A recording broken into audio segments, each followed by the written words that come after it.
Shalom, shalom, shalom. Vraiment que Dieu vous bénisse. Je m'appelle Anselme Lucas.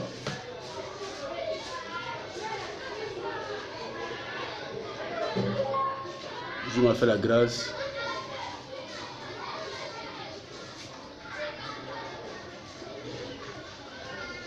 de parler de sa part.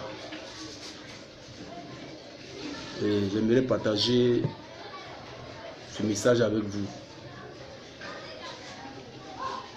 Le message s'intitule Dieu et l'argent.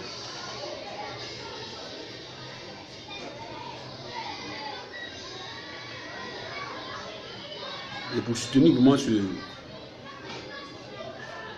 message-là, nous allons lire le passage de Luc, à partir du verset Luc 16, à partir du verset 1er.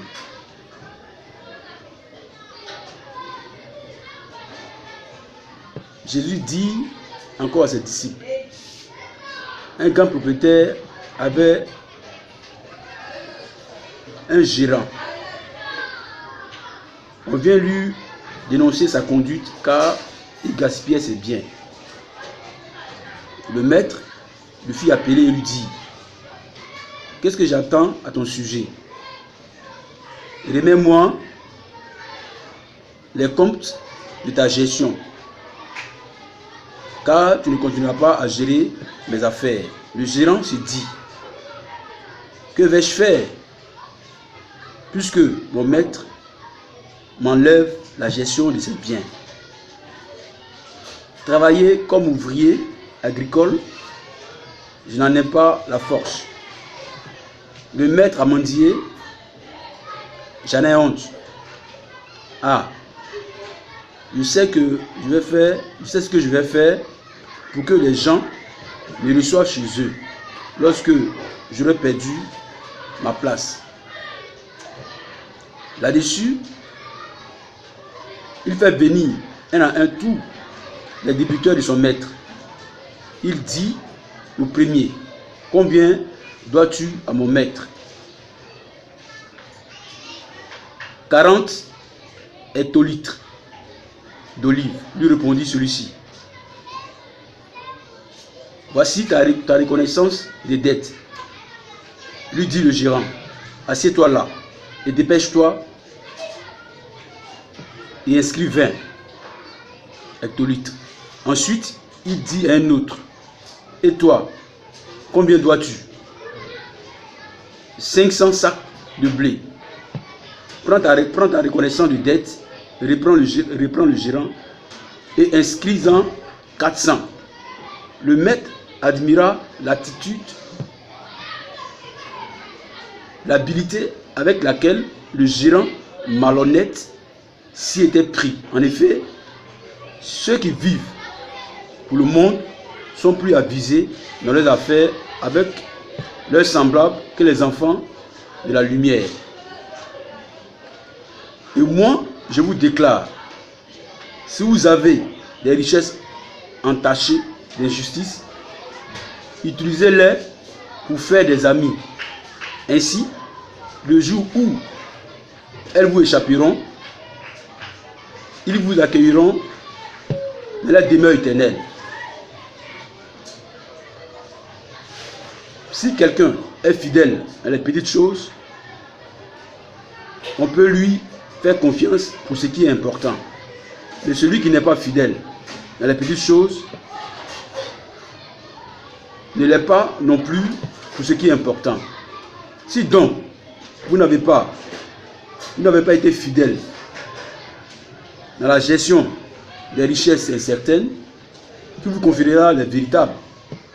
Si vous n'avez pas été fidèle dans la gestion du bien d'autrui, qui vous donnera ce qui est personnellement destiné. Pour cette lecture, on la continue jusqu'au verset 16. Et pour corroborer cette lecture-là, vous pouvez le reprendre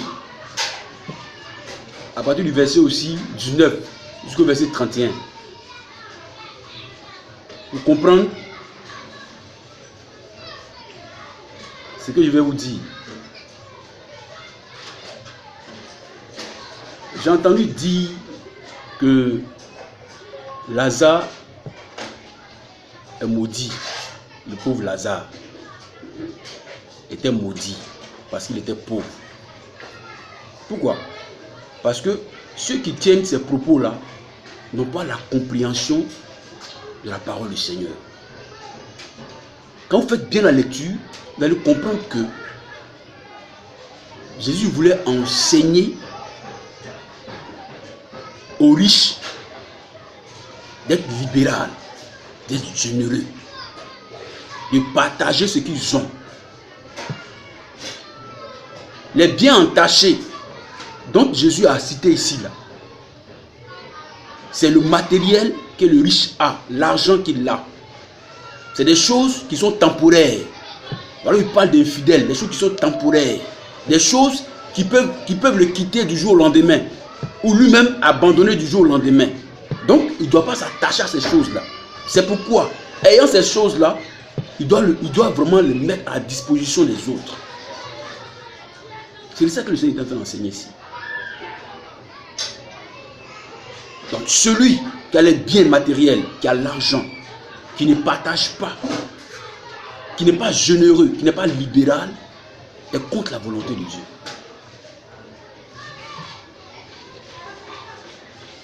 Lazare était malheureux. Pourquoi? Parce que le riche avait maintenu sa part. Le riche avait gardé sa part. Le riche avait fermé sa porte à Lazare. Quand vous lisez le verset 19 jusqu'au verset 31, vous allez comprendre que Jésus voulait tenter de corroborer. C'est-à-dire que c'est une parabole qu'il prend pour corroborer vraiment ce qu'il a dit depuis le premier verset jusqu'au verset 16. Pour qu'on puisse comprendre. Pour qu'on puisse comprendre de quoi est-ce qu'il voulait parler. Le fait d'être libéral. Le fait de ne pas s'attacher aux biens matériels. De ne pas être esclave des biens matériels. Quand vous lisez bien vraiment le chapitre 16, jusqu'au verset 15, il dit, dans sa parole, qu'est-ce qu'il dit? Il dit, personne ne peut servir 2 maîtres à la fois. 2 maîtres à la fois. 2 maîtres. Tu ne peux pas servir Dieu et servir l'argent. Dans d'autres traditions, on parle de mammon, la richesse. Dans ma tradition, on parle de l'argent. Tu ne peux pas servir Dieu et servir l'argent. Toi, tu dis que tu sers Dieu. Tu es un bishop, un évêque des nations. Et tu es attaché à l'argent. Tu es esclave de l'argent. Tu es un businessman. Tu es esclave de l'argent. Tu n'es pas prêt à partager. Tu n'es pas prêt à distribuer. Et quand tu le fais avec foutaise. Même quand tu donnes là, tu donnes ça avec foutaise. Dieu connaît ton cœur, il sait qui tu es, il sait ce que tu fais. Et devant les gens, des serviteurs de Dieu, devant les gens, tu aimes Dieu. Mais Dieu sait qui tu es.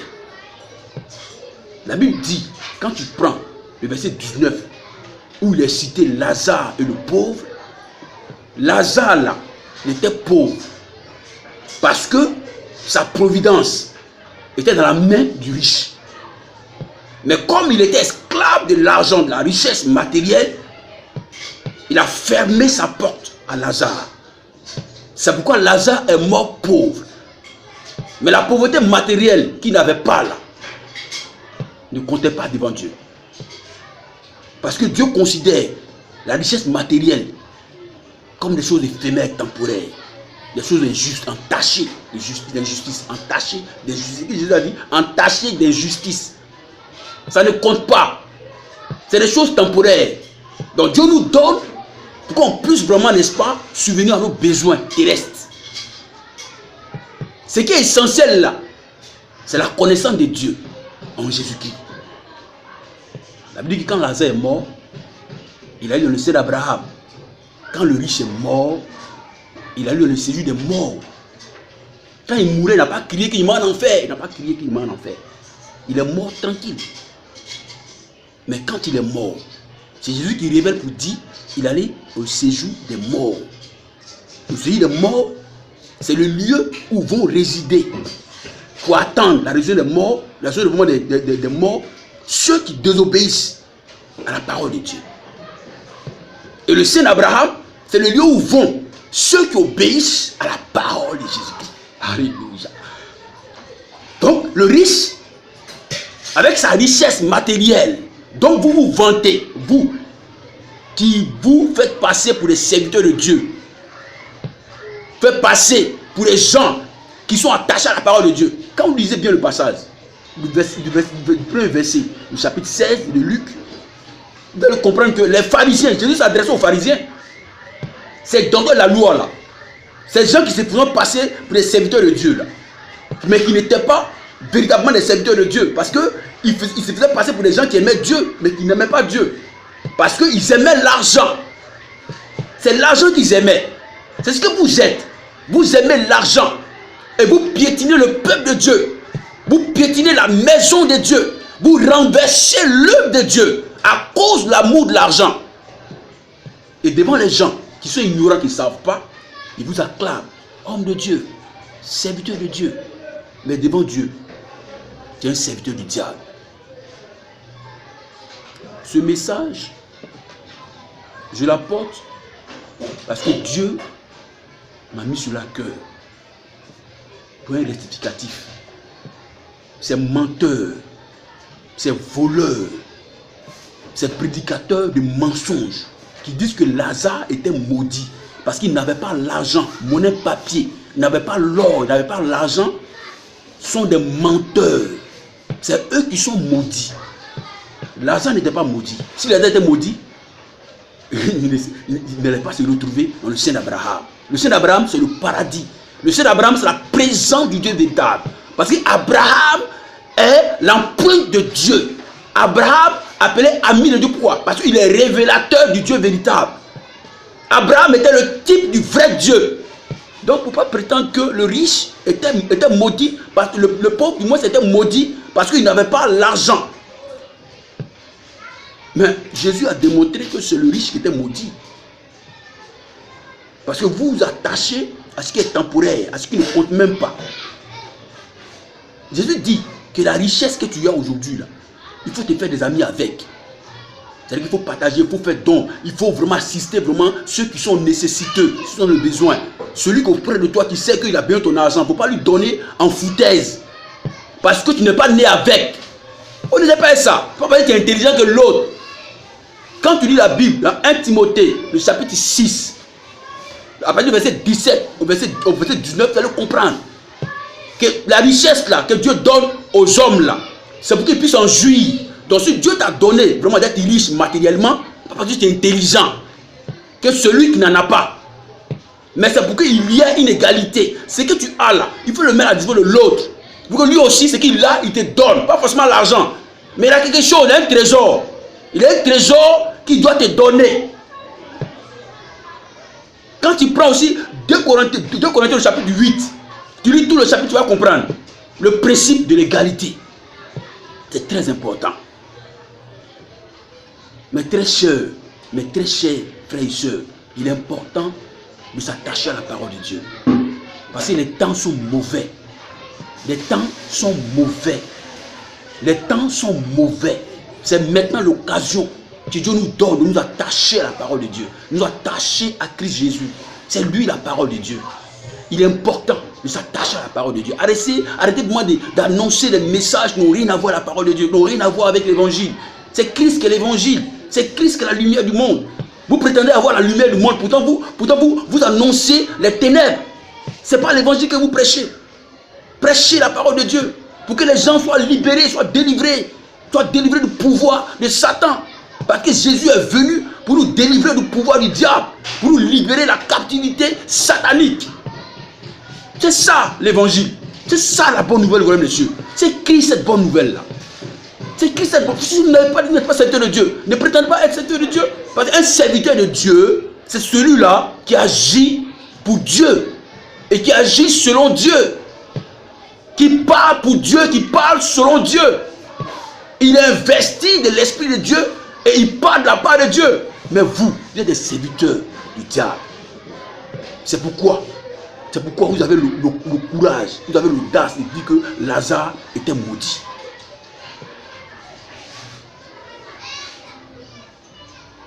Je termine pour dire que la parole de Dieu est la meilleure. Et Jésus nous a prévu des choses extraordinaires.